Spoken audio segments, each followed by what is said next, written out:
Hi all, welcome to Tinsy Steps. അപ്പോൾ ഇന്ന് സ്പീക്കിങ്ങിൽ ഒരു റോൾ പ്ലേ കാർഡ് കിട്ടിയാൽ എല്ലാവർക്കും ഡൗട്ടാണ്. ഞാൻ ഈ ഒരു റോൾ പ്ലേ കാർഡിനെ എങ്ങനെയാണ് കൊണ്ടുപോവുക, എന്തൊക്കെ കാര്യങ്ങൾ ശ്രദ്ധിച്ചാലാണ് എനിക്ക് സ്കോർ ചെയ്യാനായിട്ട് പറ്റുക. അപ്പോൾ ആദ്യത്തെ ഒരു ഡൗട്ടാണ്, ആരാണ് റോൾ പ്ലേ കാർഡ് സ്റ്റാർട്ട് ചെയ്യുക എന്നുള്ളത്. ഡെഫിനറ്റ്ലി കാൻഡിഡേറ്റ് തന്നെയാണ് റോൾ പ്ലേ കാർഡ് സ്റ്റാർട്ട് ചെയ്യേണ്ടത്.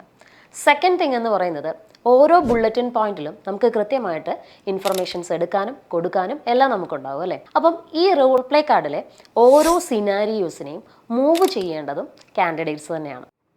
നെക്സ്റ്റ് പോയിന്റാണ് ബാലൻസിങ് ലിസണിങ് ആൻഡ് സ്പീക്കിംഗ് എന്നുള്ളത്. അതായത് നമ്മളുടെ ഫ്രണ്ടിലിരിക്കുന്ന ഇൻ്റർലോക്യൂട്ടർ പറയുന്ന കാര്യങ്ങൾ കൃത്യമായിട്ട് നമ്മൾ ലിസൺ ചെയ്യണം. പേഷ്യൻറ്റ് സെൻറ്റേർഡ് അപ്രോച്ചാണ് ഇതിനകത്ത് അവർ അസസ് ചെയ്യുന്നത്. അതായത് അവർ പറയുന്ന കാര്യങ്ങൾ നമ്മൾ കേട്ട് റിപ്ലൈ കൊടുക്കുമ്പോൾ മാത്രമാണ് നമ്മൾ പേഷ്യൻറ്റ് സെൻറ്റേർഡ് അപ്രോച്ചിലൂടെ എഫക്റ്റീവായിട്ടുള്ളൊരു കമ്മ്യൂണിക്കേഷൻ മുന്നോട്ട് കൊണ്ടുപോകുന്നത്.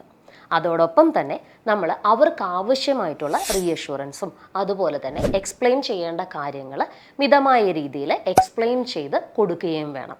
അപ്പം നമ്മൾ എപ്പോഴും ചെയ്യേണ്ട ഒരു കാര്യമാണ് ലിസൺ ചെയ്യുക പേഷ്യൻറ്റിനെ കൃത്യമായിട്ട്, അതോടൊപ്പം തന്നെ നമ്മളുടെ എക്സ്പ്ലനേഷൻസ് നമ്മൾ പ്രൊവൈഡ് ചെയ്യുകയും ചെയ്യുക. ആൻഡ് ദ ലാസ്റ്റ് വൺ, നമ്മളുടെ റോൾ പ്ലേ കാർഡിൻ്റെ കൺട്രോൾ നമ്മളുടെ കയ്യിലായിരിക്കണം.